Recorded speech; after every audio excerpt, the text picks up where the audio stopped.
Hello everyone, this is Lua, also known as Professor Flowers. Today I'm here to interview Scott Ainslie. Scott is an incredible white blues musician who plays acoustic guitar, but is also a master of many other stringed instruments, such as the banjo and cigar box guitar. I met Scott once when he played at the college I used to attend. Before each song he played, he would give a story about that song. Blues, as many genres of music, was created by Black people. And I was surprised to see that Scott didn't shy away from discussing the racist realities that the composers of the music faced. But what struck me even more was that the tragedy of racism wasn't the whole story. By the end of his performance, my own appreciation for the blues grew. And not only that, but I felt a sense of pride in being Black, and to learn about the other incredible musicians who had created music. When Scott talked about racism, he didn't only focus on the oppression of Black people, he also focused on the appreciation of Black people. I found this experience to be important because, one, when white people often discuss race, I'm used to white people simply denying the existence of racism. But secondly, when people are anti-racist, things can still feel dehumanizing. In my experience, many anti-racist white people are able to acknowledge the oppression that Black people go through without being able to have any appreciation for us. And this is a problem because Black people are then seen as a project, rather as a group of people who have offered so much to society. When I listened to Scott, I got the sense that he appreciated Black people. And my suspicion was that perhaps this is because he had made meaningful relationships with Black communities. Whatever he was doing in order to be an ally, I felt like he was doing something right. And so I wanted to interview him and discuss what it means to be a white ally. Without further ado, Scott Ainslie. So to get started, what is your understanding of whiteness? The book that informed me the most was White Fragility about this. I mean, besides just growing up as a white person in this culture. And it's a beautiful book written by a white diversity trainer, a member of a team. And it just really tells the story of how now that racism has finally become an anathema in the culture socially, which it wasn't, of course, for 350 years, maybe longer. When people get accused of being racist, the dialogue stops. And this is D'Angelo's point, which is the fragility of whiteness. And it's like, oh, but I'm not a bad person. Well, that's not the point, and having the dialogue is the point, which is why I was so delighted that you reached out and also that you found the work that I did at the college moving, because that's a great compliment when the work I do is well received by people on the other side, of this sort of color line. I have been lucky enough to spend a lot of time with older Black people, and to be welcomed into their homes as a musician and then as a friend. I've been going into Black churches since 1967, 68, and visiting with people and always warmly welcomed, never excluded, never judged.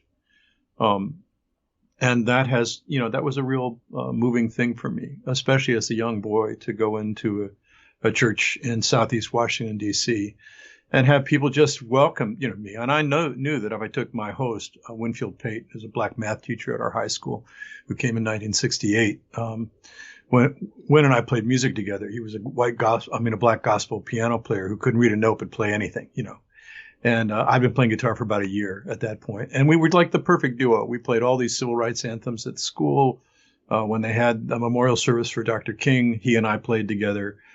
He was the faculty for the folk club, which I was a member of. And when his house was vandalized in Southeast D.C., I went home and told my parents I was going to go in and help him clean up over the weekend. And they kind of couldn't figure out how to tell me no. And so I went and stayed overnight at Wynn's house, and we cleaned up his house. And it was petty vandalism, but it was a mess, And then afterwards, the next morning, on Sunday morning, we went to the church next door. And I knew that if I brought Wynn into the church I went to out in the suburbs, every single head would turn. People would mutter, they might leave, they would scowl. I would get criticized for it, and people might just get up and walk out. And Wynn takes me into his church. And I went in thinking, that could happen. I mean, and of course, it didn't happen. And so the people who have the least reason to resent Black people, white people, who have the least reason to resent people, are the ones who behave most badly. And the people with the most legitimate grievances against people of my color had the least resentment, in their actions. They were the most welcoming. So it was an astonishing shift to me. And what it taught me was, one of the things it taught me was, so go find out. It's okay to go across the line and to make friends and to treat people with respect and humility and with love. And then if you do that, you'll be accepted. And if you don't do it, no matter how long you stay, you'll never be accepted. So the key to crossing those lines to me is, there are three, there's one is affection and respect and humility. And if you go across any, what they call barrier in this culture, whether it's race or class or, monetary, educational experience, color, religion, any of those things that we think divide us, if you want to go into the other camp, into the other side of the street, you want to cross the tracks, with those things at your disposal, eventually it'll work. I'm really glad that you talked about crossing cultural lines. And I want to ask you why you think that's important. The reason why I'm asking is because there are a lot of people who are anti-racist, but without knowing any Black people. Can you talk about the importance of crossing cultural lines in the pursuit of ending racism? I've long said that we have to take the collective pronoun that we use, we, and make it bigger. We have to figure out, when you say we, how big a group is that? I mean, who's included and who's excluded in that? Because we can leave people out, or it can include people. It can be a non-inclusive pronoun, and usually is, And so taking that and making it bigger is part of the deal. And when we started to send kids to school together, finally, in the 1960s, and suddenly, within 20 years, interracial dating's not a problem, and a whole bunch of things crashed, in terms of the old order, simply because people were hanging out together. They were in the band together, they were playing basketball together, they were, we didn't have this segregated world, and it's incredibly important to engage with each other. And realize that none of us are perfect, that no one in America was born or raised here. Nobody can get out of childhood in America without a problem about race. We just have to admit that we live in a racist society. It's been a white supremacist society forever. And that, coupled with capitalism, has rendered us in this place where the money and the guns and the power are all pointed, from white people toward everybody else. And in order to get to a place where we can actually say the word we and mean people of any color, any sex, any sexual orientation, any religion, that's hard work. The Neanderthal brain wants to divide us into who looks like me and who doesn't look like me. And we've all got a little bit of that in us. So the question isn't, am I a racist or not? I mean, first of all, everybody's got a problem with race in America. Every single person, black, white, or indifferent, where everybody's got a problem. And the question is not, is it a problem? The question is, what do we do now? And getting to the place where you just simply go like, okay, here's the given. And what do we do next? What do we do with that? And what you do is you do your very best to not act out of that place and to put a little space in between your initial reaction and what probably you should be doing. And also to check in, with black folk and find out, is this okay? Have I got this wrong? Because while the experts on oppression are not the people who do it, the experts on oppression are the people who suffer it. And so you have to ask, in this case, the victim, but we'll set that aside. You have to ask the people who are hurt by it, what's going on, because they're the authorities on it. I mean, you listen to,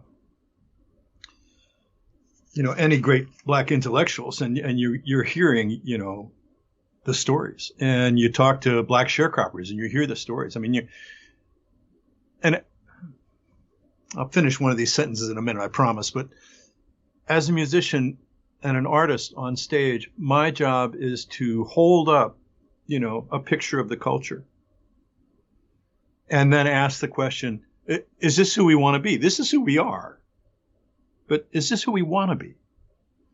And that work, when it's done well, can put somebody in a black person's shoes or in a Mexican or a Latino person's shoes or for 3 minutes in a story in a song.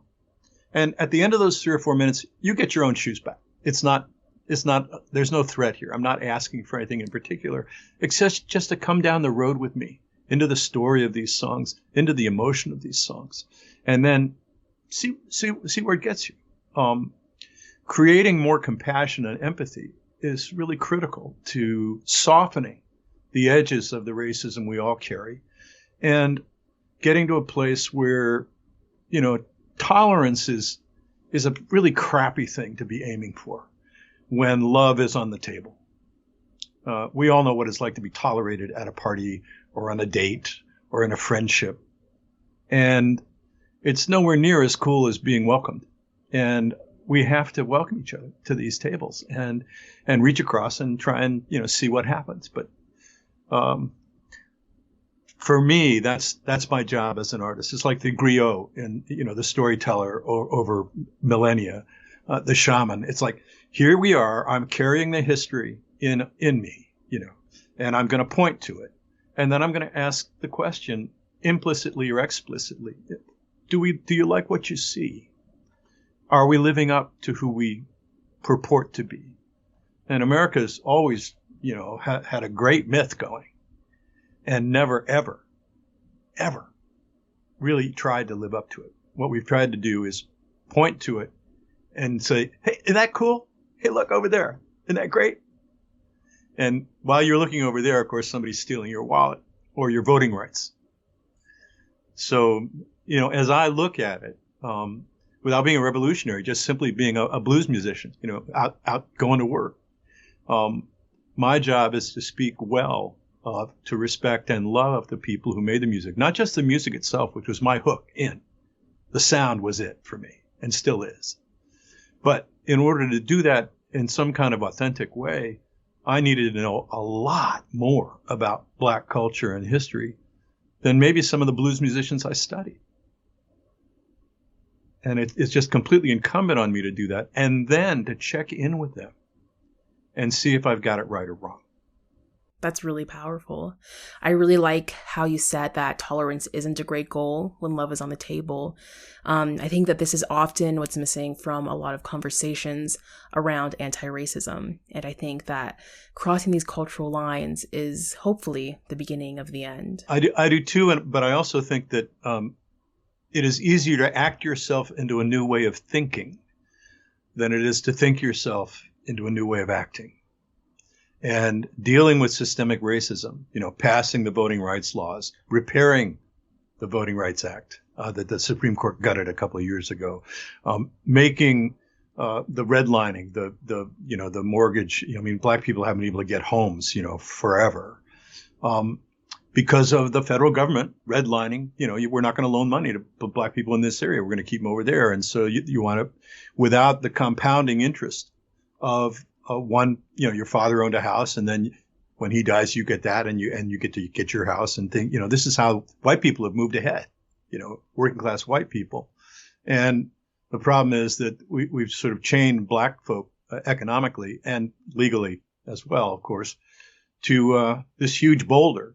And now that they've carried this weight for 400 years, even if we threw the chains off and said, okay, let's have a race, all their muscles have atrophied.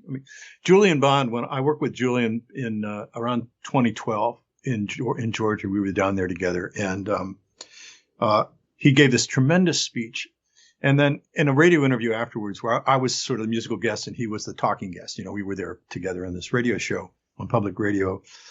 And he said something that was really beautiful. He said that both the deficits for Black people and the benefits for white people of 400 years of free Black labor have been compounded over time.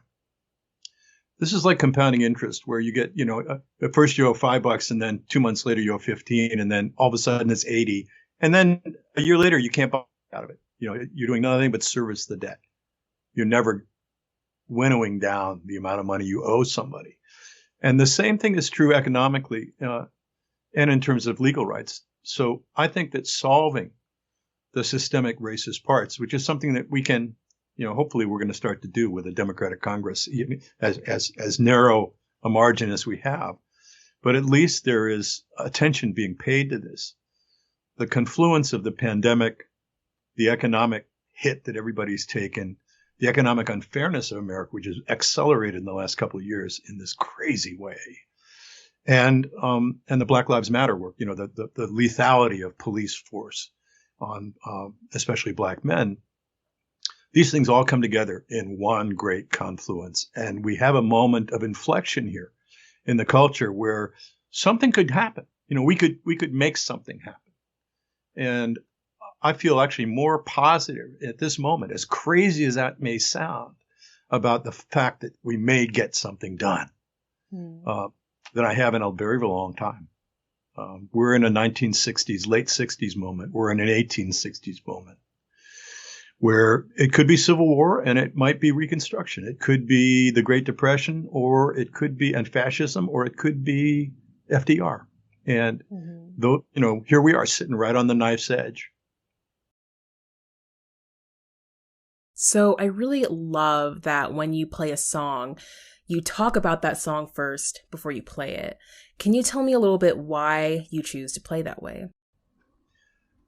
The stage work that I do has evolved over time, and it's essentially a matter of presenting some information about a song, a personal connection, a personal story, something about the guy who wrote it, to take a song that may be 80 years old and put it back in its time frame, put it back in its context, so you have a sense of what it's about.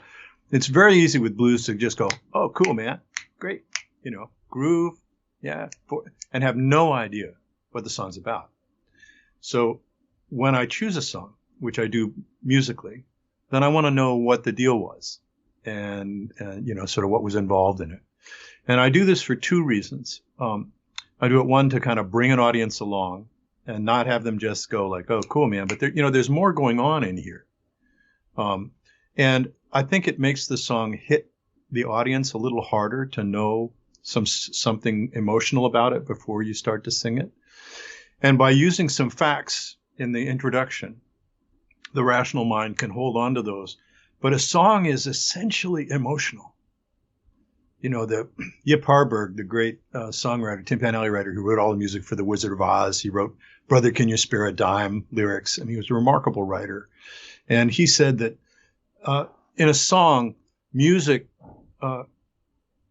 creates a feeling, and lyrics cause you to think a thought. And a song, which combines them, causes you to feel a thought. And that is what I do, essentially, is present history and information in an even-handed way, most of which people don't know. I mean, the history is the worst taught subject in America. You can get out of high school and have no idea what we did or how we did it. At college, it's a little better, but unless you pursue history yourself by reading after you get out of school, or if you go to graduate school, of course, you're going to have no idea what America is about or what it does. You'll be told the myths, the Thanksgiving story, the Pilgrims, the Great White Fathers, the Founding Fathers, and there'll be a paragraph on the massacre of the Indians, and there'll be a little thing on slavery and how bad it was, and then it's over. Mm-hmm. You got no idea how long this went on, how brutal it was, how it's still with us today, all of these things. And so you have to study this yourself. Well, it's incumbent on me as someone who's presenting the music of another culture and other people, a culture I share, certainly musically, but that I didn't grow up in, and to present those ideas. And I do it both to let the Black people in the audience know that I get it, and to let the white people in the audience know that, this went on. And what better use of white privilege could there be than to try and balance America's idea of itself? Because if I was Black and said the things I say from the stage, people would say he's just an angry Black man, because that's the stereotype, right? Or an angry Black woman, if I was a woman. But because I'm a member of the oppressing group, because I'm white and well-educated and well-spoken, I can say things from the stage that maybe somebody else couldn't say. And so my role as a white blues musician and historian is to do this earnestly and to let folks know that, I get it on the one hand, and I'm not just playing the music and snapping my fingers. I know the suffering that goes behind it. I know what it cost. I know the bravery it took to make music this joyful or this dramatic out of the circumstances of these lives. And I want white Americans to understand that, this is who we are. And then the question, of course, that hangs there in the air is, what are we going to do about it? What shall we do? Mm. But we have no control over our heritage. It gets handed to us. We do have control over our legacy, is what we pass on. And if you don't edit your heritage, you're just going to pass the same crap on to the next generation. And it's incumbent on us not to do that. I mean, yeah, what a great use of white privilege to use your platform to talk to white people about race. I mean, I was really surprised to see a white person talking about race so frankly and honestly, and it was really refreshing. Well, non-whites suffer from racism. They're the primary victims of racism. Racism is not their problem. This is a white problem. Mm-hmm. White people invented it. White people have to solve it. And so my job is to do that. And to ask you to do it is unfair. But it's these are the people on my team did this and are doing it right now. And it's my job to go like, no, because I have the whatever it is, the right skin color to be able to talk to them in a frank way about it and not get written off or killed. Mm-hmm. At least not yet. Yeah. I feel like for me, it's like I don't even mind talking about racism. It's just often it's met with such vitriol, like anger, that I kind of just don't have the energy to talk about it with people who are very abrasive about it. And so, yeah, I think I write those people off on my Facebook feed too. I mean, I just block them. Mm-hmm. When somebody comes back with that stuff, it's like, no, you're not in my tribe. And I don't have any qualms about doing it. Yeah. I want to talk to people who are susceptible to a real conversation. And if you're not, go away. Mm-hmm. I was teaching a blues writing class in South Carolina to a bunch of elementary school kids. They're sixth graders. It was a music class, and we wrote blues lyrics together, and I set them to music. And then when class was over, they went. It took an hour. We wrote about 3 verses, and we had a ball. At the end of class, all the kids are running for the buses. It was the last period of the day, and this one boy, sixth grader, comes up to me, and he was the shortest kid in the class. The girls had got their height early. He wasn't one of the taller boys. He was the littlest kid in the class. He looked like he was 8, And he walks up to me and he looks up at me as I'm packing up my guitar and he says, "You don't treat us like the teachers treat us." I said, "Look, that's not fair. I'm here for an hour with you guys, and these guys are here all year long, every day. And so their rules are going to be different than mine. So yeah, he said, "No, but you treat us like we're your friends." I said, "Yeah." And he said, "Are we your friends?" And a real question deserves a real answer. And I stopped packing my guitar up and I looked right in his face and I said, "Yes, everyone is my friend until they prove themselves otherwise. And then the road back is long." Now, there's 2 things about that. One is there is a road back. And it's not on me to drag somebody down it. Right? Mm-hmm. So I have no qualms about cutting people off who are not members of my community, who won't enter into this dialogue, and moving on to the next guy who is ready to have the dialogue. And I just, those people turn up my Facebook feed too, and I just, off you go, off with your head. Who wants to stay? We're creating communities of interest. And the Christian thing is to take everybody in and forgive people. Forgiveness is earned. It's not given. Mm-hmm. And it's one of the most complicated things human beings expect of each other. So I'm totally cool with, cutting them off and moving on to the next guy. life is short. You know, I want to spend my time with people who are involved in the dialogue. I'm 68 years old, and I've lived longer than I'm going to live. I mean, I don't think I'm going to be 136 anyway. So my job is to spend time with the people who are worth my time, because my time is not infinite, and neither is yours. Nobody's is. So we want to spend our effort on people who are going to play, who are going to come join us on the field. Mm-hmm. And they may disagree with us, but if they're willing to play, that's okay.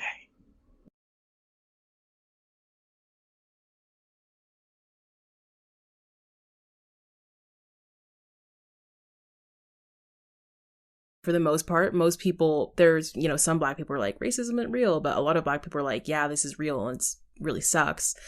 But the kind of issue that I have is that we're kind of just like, I think it should be the responsibility of white people to dismantle racism. But at the same time, we're kind of just waiting on them. A lot of white people don't think that racism is real. When I first took a job as an artist in residence at a community college in Eastern North Carolina, it was a program called the Visiting Artist Program in 1986. And I went into a profoundly racially polarized set of counties to work, where there were 3 separate school systems 2 years before I got there. One for the Native Americans, which was just complete shit. Forgive me for saying it that way. Then there was a really completely run down and broken up Black school system. And then there was a brand spanking new white high school. And only 2 years, in 1984, before I got there, had they consolidated the schools. And so that now they had an integrated high school. But I went into the schools that had belonged to the Native Americans, and there were no stalls in the bathrooms. The windows were falling out of the brick walls. There was a hole in the stage 3 feet across from a leak in the roof that had gone through. And they said, you know, don't fall in the basement, you know, as I was setting up my sound equipment. This was a working school in 1986 in Ahoskie, North Carolina. But as I was there, I was going around the community telling people, you know, that I was there, what I did, and that the work was free. You could just call the college if you want me to come, and I'd come do a performance, a teaching performance on blues and African American music. And I went to the town of Murfreesboro, North Carolina, which is a little tiny county seat. And I went to the Chamber of Commerce. And there was a white man there, of course, and his blonde secretary, who I was sure he was having an affair with. And as I walked in, and she sort of came in and perched, you know, in a provocative way as I'm talking about the work I do. And I hand the guy a resume, and he says, "Oh, it's interesting. So it says you play, you know, blues, but you also play fiddle and banjo music too." And I said, "Yeah, I play old time music as well." He said, "Well, we might be interested in you doing that." Now, I had been hired as a blues guitarist, and I'd have been hired specifically because I was white and playing African American music in this racially divided area. And I took a deep breath when he said that, because I knew what he was saying. He says, "Come play white music for white people, and you play Black music for those other people." And I said, "I understand that you may have a problem, that some of your constituency here in Murfreesboro may have a problem with race. But I suggest to you that we do what we know is right and let them catch up. I'm not going to play white music for white people and Black music for Black people. That's not why I was hired, and it's not what I'm going to do." I'd been on the job for about 5 days. So the minute I mean, the blonde, all the blood drained from her face, he looked like somebody had shot him. And I left a brochure. I thanked them. I played a little music for them. I thanked them, and I left. And I went right back to my boss at the college. I went like, "I hope you're not going to fire me over this, but this is what's happened, you know." And this is what I told him. And Brewster Brown, who was a representative in the House in North Carolina, and the coordinating community continuing education coordinator, my boss, he looked at me and said, "Scott, thanks for telling me. And that's exactly why I hired you. You keep going." Wow. And so I didn't lose my job that day, but I might have. But we have to broadcast what we know is right widely. But then if people start nitpicking about us and bring up nonsensical and crazy arguments and just resisting, then we don't have to deal with them. We look for, you know, broadcast widely and then see who rises to the bait. And it is easier for me to do this and not take the kind of flack that I would get if I was Black. Mm-hmm. And I know that, and I take that responsibility and the opportunity of that to heart. Mm-hmm. And it allows me to feel useful to the communities, both of them, in ways that I might not. Yeah, that's very incredible. Yeah, I feel like a lot of white people wouldn't really be willing to do that. And the way that you're just very honest and just kind of like, well, this is what's happening, and it's just so refreshing. Like, again, when you came to school and you just were saying that this is what Black people have endured. I remember looking around and just saying how like almost everyone in that room was white, and wondering like, do they feel uncomfortable? Like, I'm loving this, but do they feel uncomfortable? And I'm like, maybe they do, but it's a good thing. It's a good thing that's happening right now. And yeah, when I do that, I am so tired of being casted as, like, people will kind of have this look of like, oh, I've seen this before. Black people just, start talking about race. And I don't know why, but they just start talking about it.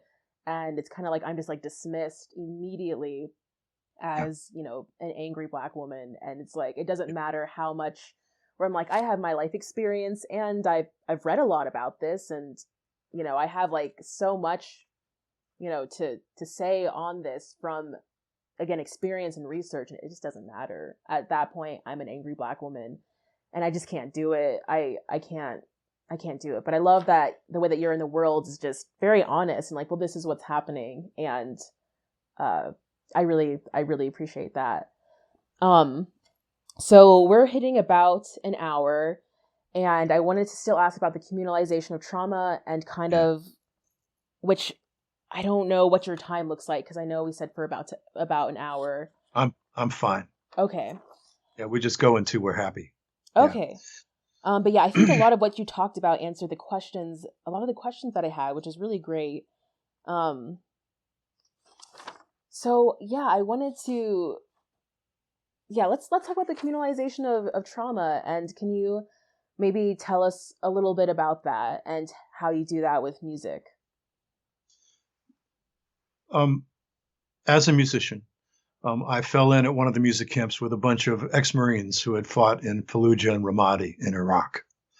These were 2 and 3 tour veterans who had seen and done terrible things. And they came home, of course, and many of them gave themselves a death penalty for what they'd seen and what they'd been forced to do. The suicide rate among veterans is through the roof. It's 5, 6, 7,000 men a year, increasingly women, and has been that way for a decade.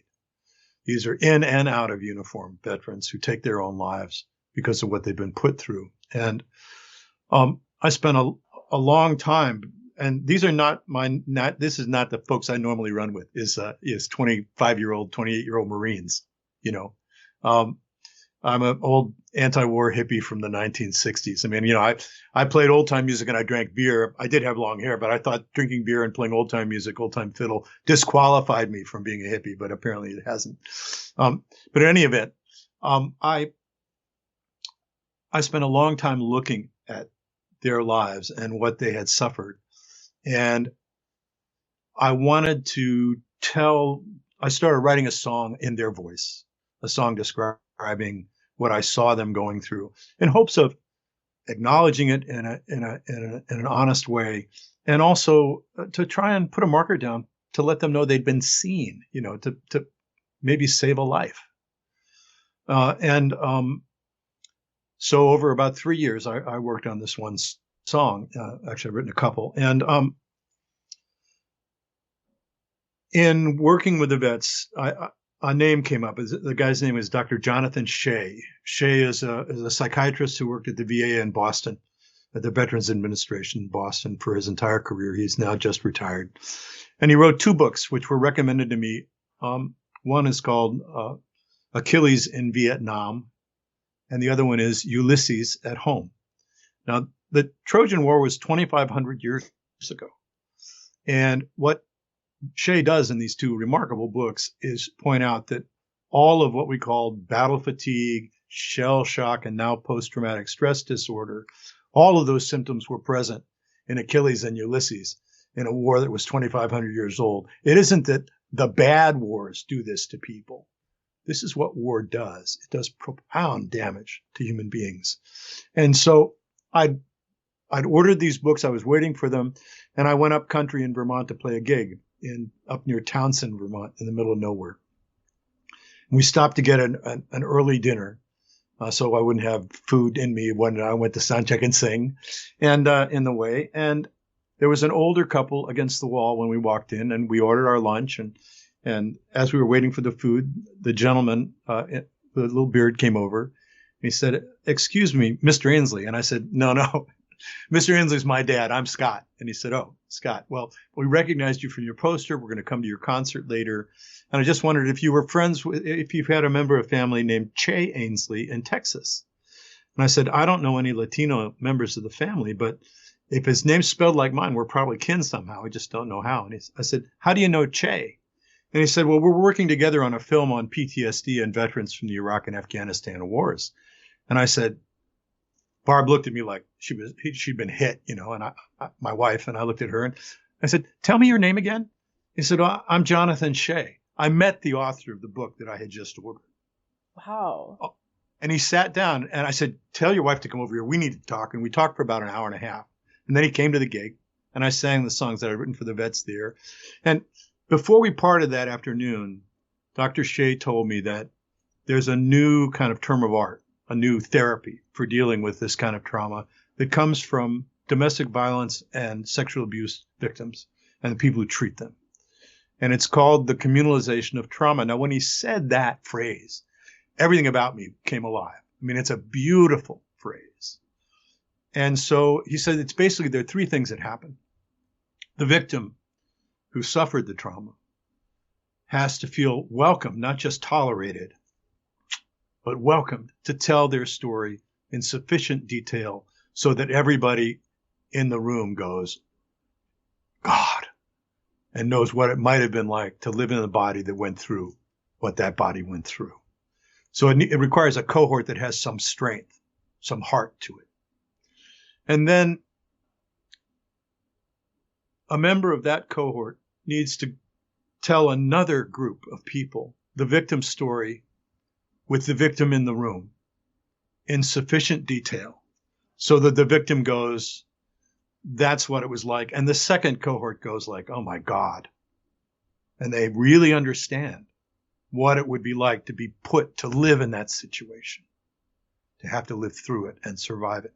And at that moment, these three steps, the victim speaking, a witness telling the victim's story, and then assent from two different groups about this. At that moment, the killing isolation of having suffered through something that nobody wants to talk about, that involves betrayal and shame and the breaking of trust and violence, personal violence, all part of what the Iraq and Afghanistan war, veterans suffered, and Vietnam too, of course. At that point, the isolating power, and isolation is what kills us after all, gets spread out over a bunch of shoulders. And that person, the victim, can then call. And if he or she says, "I'm having a bad day," those people will know how bad that day might be. They'll have some appreciation for it. And they won't blow them off. And that creates a shelf above the killing floor that might save somebody's life. And I think that artists do this. I think poets do it. I think people, we're doing it. This is about acknowledging someone's suffering in a way that is as authentic as we can do without actually having suffered it ourselves. Mm-hmm. And when that happens, when you have an authentic witness, somebody who watches carefully and then can communicate to another group of people what it would be like to live in somebody else's skin, that's incredibly powerful. And I think that's what artists do. I mean, that's at our best. That's the work. Musicians and storytellers and poets and playwrights and puppeteers. And, I mean, you name it. And I think that when we do that we actually help save lives, that we actually make the world a little bit better. My my work is with a guitar, an instrument hanging around my neck, and a microphone in front of me, and a couple, some people, a small or a large group of people. But I always walk out on that ice, and it's very thin ice. I mean, I'm a white man playing black man's music.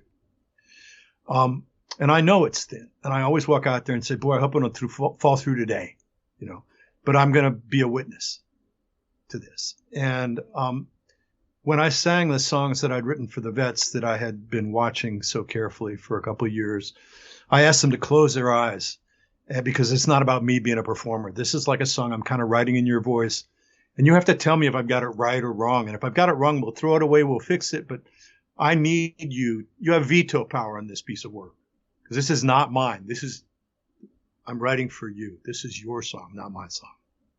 And I have to clear it with you. Otherwise I can't. And the next day, one of the vets, who's about 135 pound, 5'2" Marine with tattoos of firefights up both arms, sleeve tattoos, and this incredible cat. His name's Scott too. Scott comes to me at lunch. He says, so we were talking last night in the dorm. I said, yeah, after they'd heard the song. And they said, and we don't know how you did that. Because if you weren't in our unit, you could have been in country in Iraq, but if you weren't in our unit when the IED went off and helped us put, the body parts of 3 of our best friends in bags, you don't know anything about our experience and you can't talk to me about it. And here you are, a silverback radical from the 1960s, a guy who not only didn't fight, wouldn't have fought, an anti-war protester. And somehow you've done this. And we don't know how you did it. But you need to sing this for the civilians because they have no idea what this is like. And at that point, I can sing that song. I've had the same sort of feedback about my performances, both speaking and singing and playing, from old black musicians. And it is from them, if I have any authority at all, it flows entirely from them. It is not of my doing. All I've done is try and be an honest witness.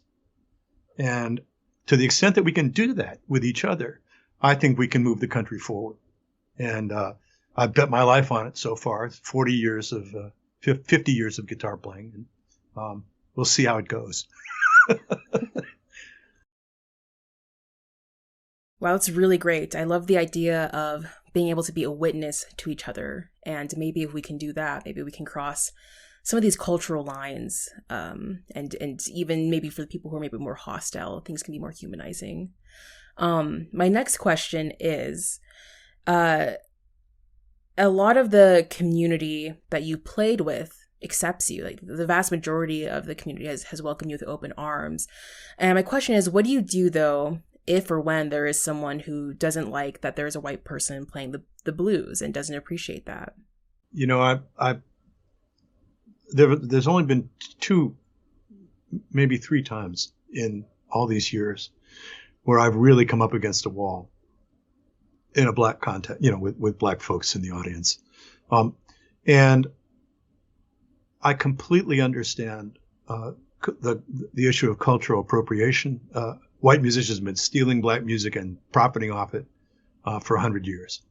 And more, from the minstrel shows forward. I mean, just the 1820s till now. And so I completely understand that. And if I have to take a hit for the team, in terms of, being a white person doing this and get beaten up for it one day, I'd go like I totally understand that. And if I can have a conversation with somebody about it, that's one thing. But oftentimes it's like, there ain't going to be a conversation. It's just judgment. And that's okay. I mean, I can't, if there's a way to talk about it, we will talk. If there's no way to have dialogue about it, then I'll just go like, I'm sorry you feel that way. I get it. It's all I know how to say. Mm-hmm. But I have, from people I know well and respect, and from older musicians, black folks born between 1900 and 1930, who were my mentors and friends and teachers. And I have their assent, not their encouragement, their approval. And I will walk out on any stage and have 5 or 6 black grandfathers and grandmothers in the wings looking from the other side of the veil, out to me. And I know that what they're doing out there in the wings, on the other side of death is saying, like, don't screw this up. If I honor them, then, I really don't care. I don't care what you think. I care what they think. Mm-hmm. And if I can do this work honestly and with humility and be useful to the greater cause of having a multiracial and multicultural world, then I'm doing good. And as I said earlier, I'm doing work that in a way that if I had black skin, I could not do it. Mm-hmm. It would not be accepted. So I'm willing to be rejected by the odd black audience. It hasn't happened with the whole audience, but every now and then somebody will grumble about it. But I have also had people walk out of a showcase that I did in South Carolina, and I had friends following them out. I did a little 10-minute, this is what I do in the schools kind of thing, like what you saw, except it was only 10 minutes of that. And this guy was walking behind a couple of low country South Carolina black arts organizers in their communities. And he just happened to overhear one of them say, Scott Ainslie really does our people proud. Mm-hmm. And, one or two of those from the other side of the color line, from people I don't know, who are talking not to me, not giving me compliments the way people in the South will, oh, bless his heart. That back channel talk, that's important to me. And I've got 3 or 4 of those things in my pocket all the time. And when I run into a problem with somebody, I just go like, but this was okay. And if there's something I need to fix, let's fix it. There's an African proverb, and I wish I could be more specific about which tribe it came from. Africa is a continent. It's 3 times the size of the continental United States. It's not fair. But there is one that I really love, and it is the hand that gives is always above the hand that receives. And what that means to me is not that I'm giving, but that I'm receiving. That I have to make sure my hand is under what it is I'm offering. And receive the criticism. And if there's any applause, it really belongs to those old black folk. My teachers are who get, it's like when you see an academic book and the scholar writes in the thing, thank you for everybody who helped me make this book better. All the things that are good about it are their fault. And if there are any mistakes, they're mine alone. Well, I feel that way about my working life. If I screwed up, it's me. If I did good, it's them. Yeah, I think that's a good response. The reason why I'm asking is because online, there can just, people can call each other out more, and this is a good thing and a bad thing. And I think it's really interesting when there are people who are generally accepted by an entire community of people, and there might be a couple people calling them out. And I like how you said also to listen, still to listen to those people of that community. It's not like they're being dismissed, but still continuing to do your work. I just think I think it can become a really tricky situation, and I don't really quite have all the answers, but I think it's a good thing to talk about. The internet, one of the problems with the internet is the relative anonymity people have. There was a really beautiful psychological study of a coffee room in a corporation. And in the corporation, if you had a cup of coffee, you're supposed to leave a quarter in the jar, so you could buy coffee for the next week. I mean, that was just sort of the deal. And they had a rotating artwork on the walls, and every 2 weeks they changed the artwork. And they started to keep. This was part of the experiment, and so they started to keep track of when they got a reasonable amount of money for coffee, and when people were stiffing them. Mm-hmm. And it turns out every time there was a landscape painting, they got like 20% of the money they got. If there was a painting with any set of eyes, even a portion of a face with eyes in it. Now, they were just changing the picture on the wall. People walk in and get their coffee and leave. The fact of the matter is, if we feel like we're being seen, we behave better. This is why I put, cameras on cops. Mm-hmm. They just turn them on. And so the problem with the internet is that people can behave badly and And also, it's so easy to hit send. It's crazy how much trouble we've all done that, like, oh no. And so a little forgiveness around, the quick trigger thing, but also some responsibility. If you feel hot about something, take a minute and see. One of the things I say a lot is that I'm a much better person on stage than I am off. Off stage, I can be filled with rage and really, really misbehave. On stage, I have a job to do. I'm the role model for the hour. I'm it. And misbehaving out there is just out of the question. And so I'm much more careful and circumspect from the stage than I may be in a private conversation. Mm-hmm. But I think that we have to address all of these things in ways that that leave room for dialogue. And it can be hard. And nobody does it all the time. Nobody does it 100% of the time. We're all doing hopefully the best we can. Now, sometimes that's piss poor, but the idea is, can we give each other a little running room around these issues because they're tender, and get past the defensiveness of whites to have a real dialogue about the issue. Mm-hmm. And empathy, compassion, knowing what it's like to be in somebody's shoes. I do this historically, but it turns out that it's also true right now, where you talk about sundown curfews in the South and how if you were caught out after dark, you could be, beaten up, killed, arrested, sold into the convict leasing system. Most Americans don't even know there was convict leasing going on in this country. And it went on for 70 years. It didn't stop until 1942. In Birmingham, Alabama, which is just 10 years before I was born. I have Black friends who, when they found that out, said, I used to think that, what's wrong with us? We've been free for 120 years. And then I realized, no, we're not free yet. And we weren't free until like 30 years ago. Mm-hmm. And so knowing the history and being able to put people of whatever color in the shoes of those folks at some remove. I'm lucky I get to do it with history, and then, what would this be like? Just imagine what it would be like. Then that creates a little window of shared experience that we can talk about.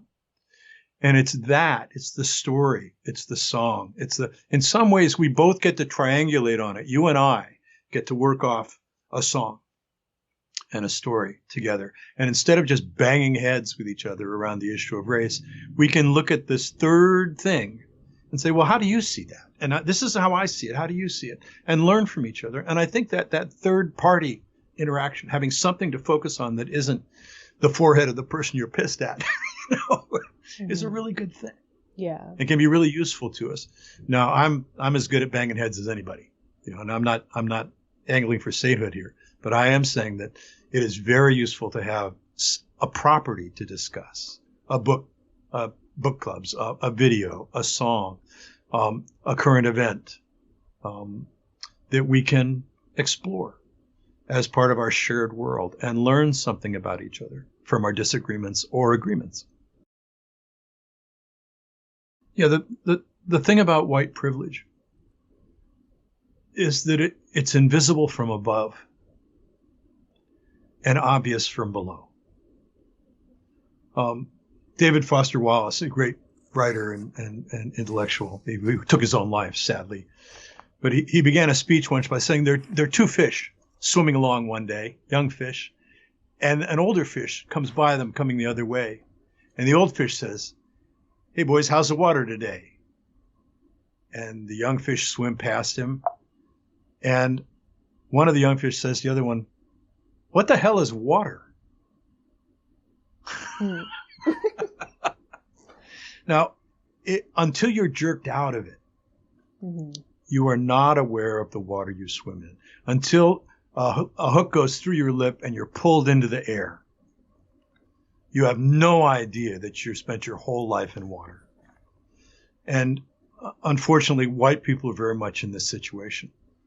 And black people are too. I mean, the possibility of living in a world without white supremacy It just seems completely foreign, I'm sure, to all my black friends. I mean, they're just trying to figure out how to get through it, you know. But white people also, they, you know, we didn't own slaves. Well, but you benefited from every white person who ever, you know, it's compounded over time. You know, there's nobody gets out of this for free, and saying it's someone else's problem is a real issue. I had a post recently on Facebook, and so I wrote, you know, Americans, this is who we are. People are saying after the attack at the Capitol, you know, and all these racists and Nazis and running around and with the Confederate flags and stuff and beating up policemen and killing one. You know, if those had been black people, there would have been blood in the streets, number one, and nobody would have walked out of there except in zip cuffs. They let those people walk away. Mm-hmm. But the fact of the matter is, people are saying right away, right and left, this is not who we are. Well, it is who we are. And I said so on the internet, of course, which is maybe not the smartest thing to do, but I did. And somebody wrote in and said, well, 28 or 30% of us are like that, but not the rest of us. And I said, you know, making this somebody else's problem is part of the problem. Mm-hmm. We all own this. And we have to take ownership of it. When Nelson Mandela was freed and then elected president of South Africa, Desmond Tutu came to the United States to thank us for finally putting sanctions in place and for the example of our civil rights movement, which stood as a bright light for the anti-apartheid activists in South Africa. And he said, I've come to return the favor. You gave us the gift of the example of your civil rights movement. And I have come to give you the gift of a commission on truth and reconciliation around race and the Native Americans in America. And until that happens, and that was 30 years ago, 35 years ago, until that happens, we will not move off square one. America has to own and understand what it's done and how it and what it is. And what we have are people acting largely out of ignorance. And I think there's a lot more ignorance in the world than there is evil, although there is some evil. And we have to look at the history and get it. In Germany, they did this, you know. In Rwanda, they did this. You look at countries that have been torn apart, and when they have had accountability rather than impunity, then they could get to the place where they could have unity. But without admitting fault, without some reconciliation, without taking responsibility for what has been done in our names, whether we actually did it or not, we have benefited from it. And without that, we don't get off square one. We're gonna fight the same battle over and over and over again. So Tutu was right, and we do still need this. And the 1619 project that the New York Times did was a great step forward. I mean, a remarkable step forward. In that way, Ibram Kendi's book and his work, powerful steps, right in the right time and at the right place. We have an opportunity here to make this part of the national dialogue and not duck it again. But, you know, the room under the rug is full. I mean, I don't know if you've looked, but sweeping things under the rug is not an option anymore. And the rug is standing up like the Rocky Mountains. There's so much stuff under it. And it is time to pull it off and face it, and then start to make the country make us take a step closer to the country we claim to be. As Dr. King wanted, you know, Dr. King wasn't anti-American. He wanted America to live up to its promise. And I do too, and so do you. I mean, this is what we're asking for. Mm-hmm. It's tricky business, though. Yes, definitely. The next question that I have is, did being accepted into a community of Black people help you be able to talk about racism and understand that? Or was there something else that helped you not struggle with white fragility in the way that so many white people do? I don't really know the answer to that. Winfield Pate was one of 17 children, the math teacher we talked about, and in Louisiana. And he went to elementary school with Buddy Guy in northern Louisiana in this one-room schoolhouse. He was the last of 17 kids. His father worked one wife through a bunch of pregnancies, and then she died, and he married again and had another 7 kids. I mean, this huge family. And Wynn came up with this notion that he was going to be a connector. He was going to be somebody who put people together. And my experience with him really did open a door for me. Had I gone into a black church and been judged, rejected, criticized, scowled at, I would have been shy personally to go into another one. Now, I have never been shy to go into a black church. I haven't been into one since Dylan Roof went in and killed all those people. And now I know that if I go into I'm the only white face in a black church, that people are going to wonder whether I'm armed. And that is proof that that was real racial terrorism, because he has ruined my ability to do that. But for 40 years, I was never a concern. I never went in expecting to be well treated, but I never went in afraid that I would not be. In other words, I went in clear, ready for, which is it going to be? What's going to, and finding a way to do that is critically important to our ability to behave well with each other. Not snapping at somebody when they say something that's absolutely boneheaded, but saying, so what makes you think that? That creates a window for conversation in a way that you idiot doesn't, Well, just before my father died, and I didn't remember this story, but when I was 5, we moved from Rochester, New York to New Jersey, and I went into a brand new elementary school in the first grade, and I came home one day, and my mother asked me if I had any new friends, and I said, yeah, there's like 7 kids I really love. When can they come over and play? And she said, well, that'd be great. We'll have them over sometime. My mother was long dead when my father told me this. We were driving around Montana together. And he said, well, we were driving in the car, and you were on your mother about this. And she had picked you up from school a couple weeks before and asked you, you separated from this crowd of kids you were playing with and came running over to the car when you saw her. And she said, are any of your new friends here? I said, yeah. And she said, well, point them out to me. And, it was 6 black kids. And she wasn't going to let them come over to play. And I kept going like, Mom, when can my friends come over? And she didn't want to own the fact that they were black, and she didn't want them in the neighborhood. So she just kept putting me off. And one day riding in the car, my father said that I was on her about this. When can these kids come over and play? How about Saturday? How about Sunday? What about after school on Tuesday? And she finally said, well, Scott, now think about the birds. Now, the robins, they hang out with the robins. The cardinals hang out with the cardinals. The blue jays hang out with blue jays. It's really best like that. And about that time, my father said, we drove by a vacant lot, and there was a bunch of dogs running around. Brown, black, white, spotted dogs, big dogs, little dogs, having the time of their lives, tearing around in this open lot. And I looked out the window and saw them and said to my mother at the age of 6, well, but what about the dogs? I mean, aren't we more like dogs? I mean, we don't fly. We don't have feathers. Aren't we more like dogs?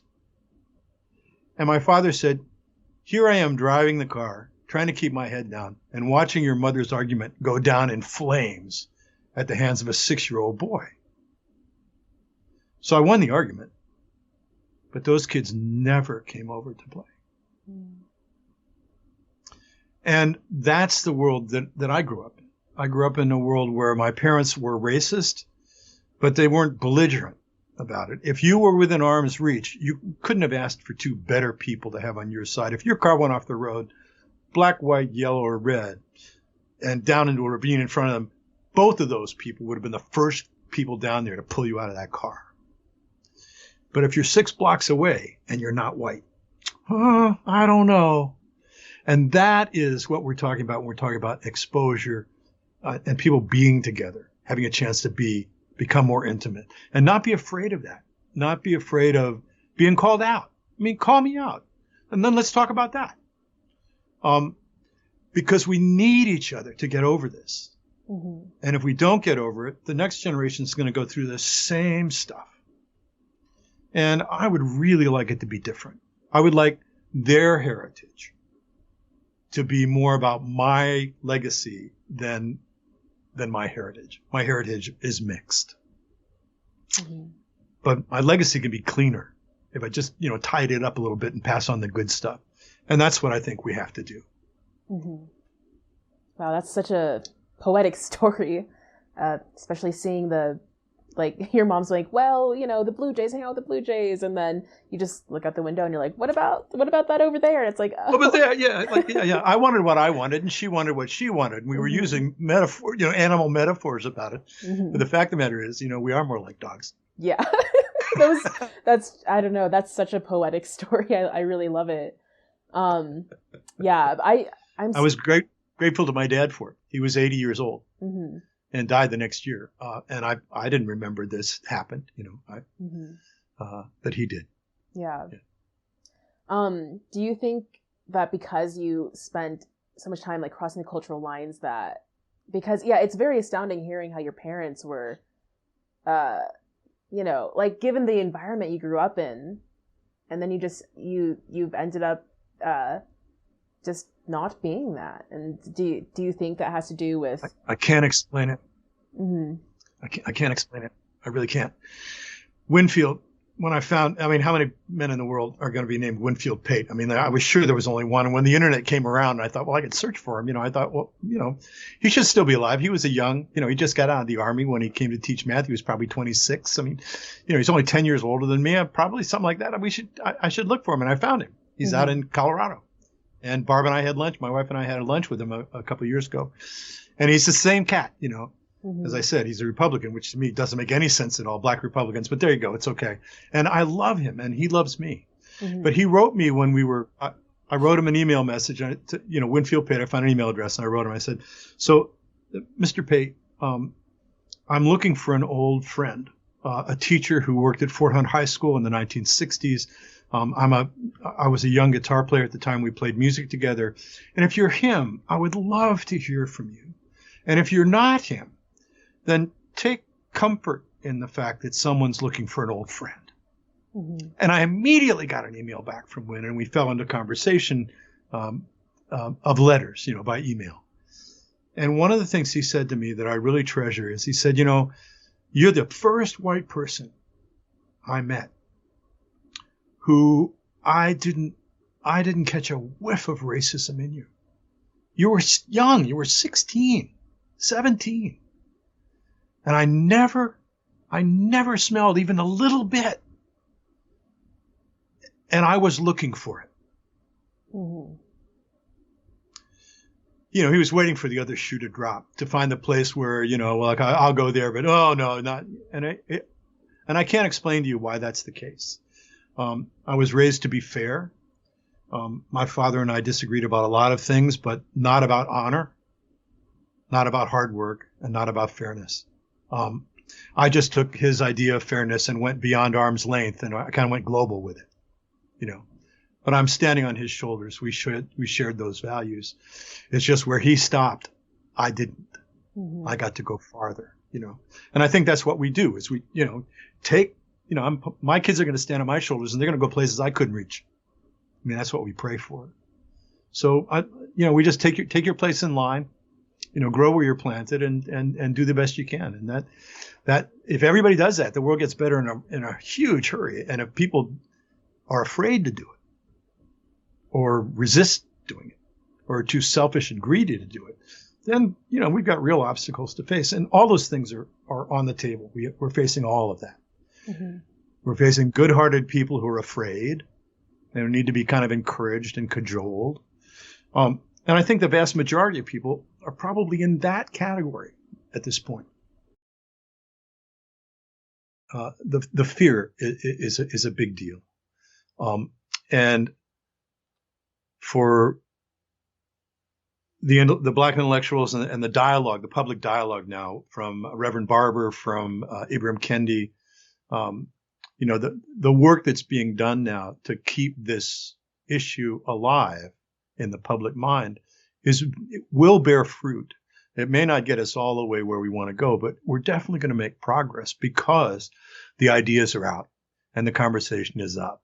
And Julian Bond's thing about the benefits of whiteness have been compounded over time. Most slave owners in the South didn't have 100 slaves. They didn't have 20 slaves. Most slaveholders had one or possibly two. Mm. But in the zero-sum game of an agricultural life, one more pair of hands in the field meant that one of your white sons could go to school a little longer. And in the next generation, maybe be a clerk instead of in town, instead of in the tobacco fields. And maybe his son would go to school and be a lawyer.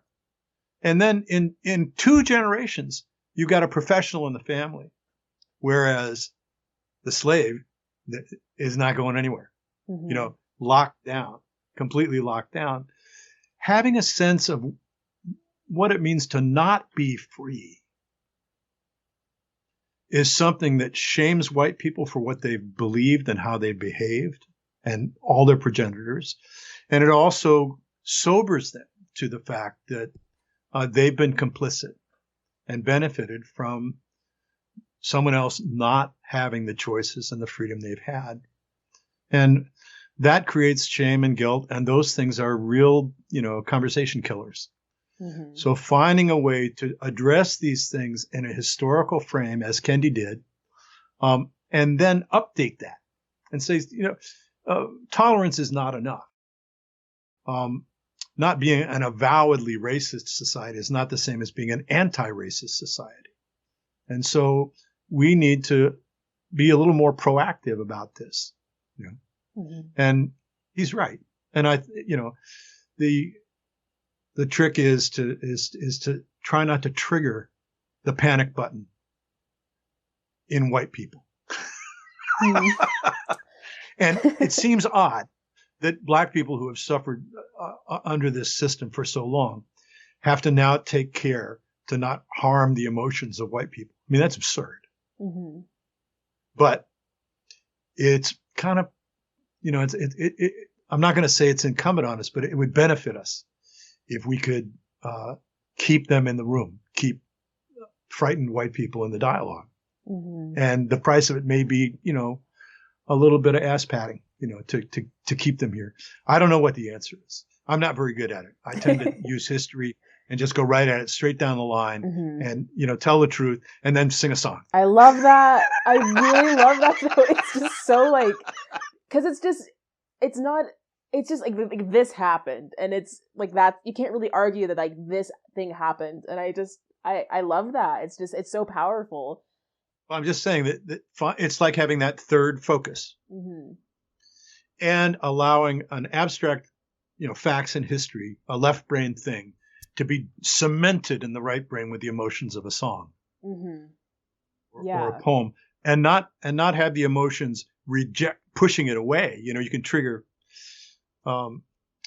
fear, and that can lock down, the ability of people to communicate, or you can trigger empathy, and that can bring us closer together. Finding those places to tell the truth about what it is and bring us closer together. That's the trick. It's like any good marriage. The conflict, if it brings you closer together, it's a good marriage. If it drives you farther apart, it's going to be a problem because there's going to be a lot of conflict. Mm-hmm. Yeah. And so we don't live in a perfect world, but we live in a world where we can choose which burdens to carry and which ones to put down. And if everybody had just put their hand on the wheel in front of them and give it a shove in the right direction, the world would get better. Mm-hmm. And not caring what other people think is a really powerful tool. Mm. And I used to care a lot, and I care less now. That's good. I care a lot. I'm always, as you know, I'm like, oh, I'm so awkward. But then I just kind of let myself be awkward and be like, okay, well, this is just a part of it, I suppose. Yeah, live in your own skin. Yeah, absolutely.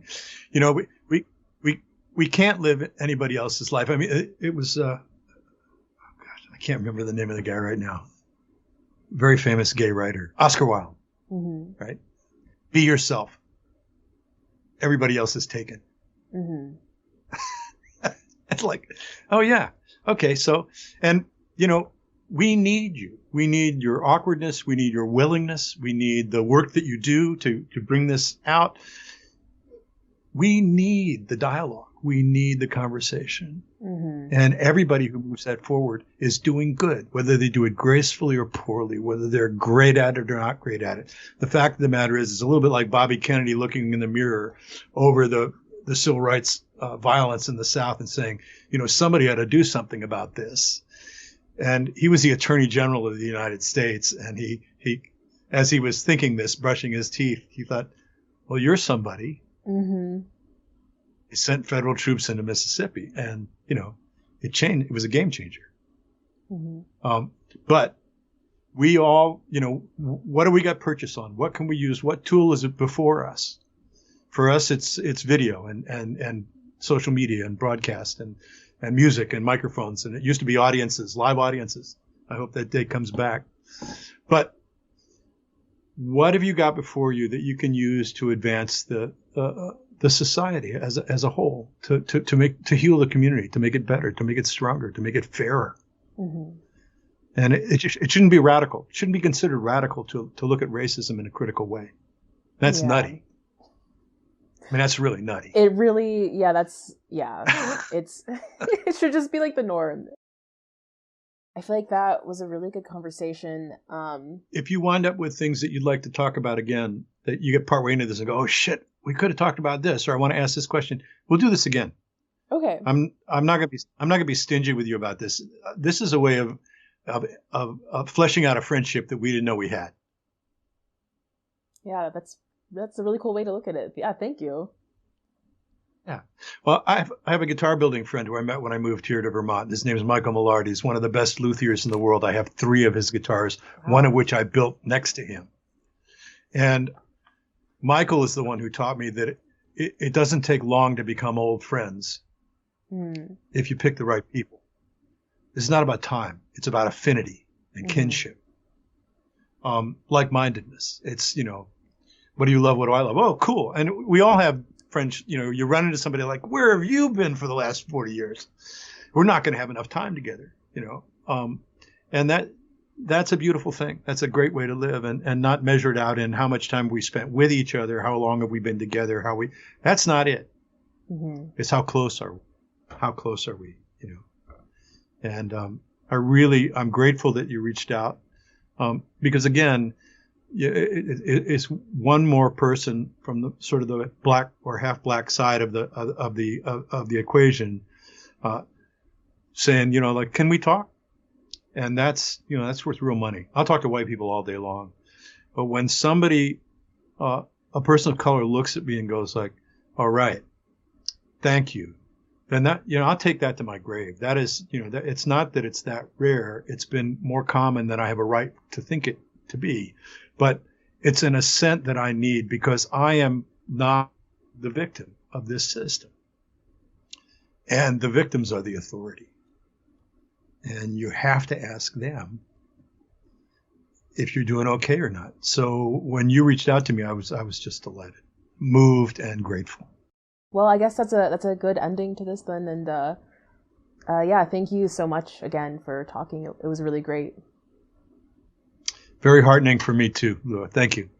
Everyone, that was Scott Ainslie. You can find his music at cattailmusic.com, and his Patreon is in the description below. Please consider donating, especially during the pandemic, as we all sadly know shows are canceled. So let's support our musicians. I want to thank my own Patreons for making this possible.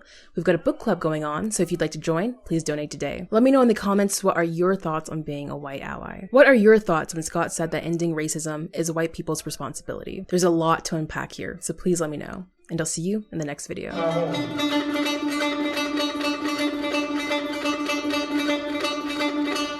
Thank you.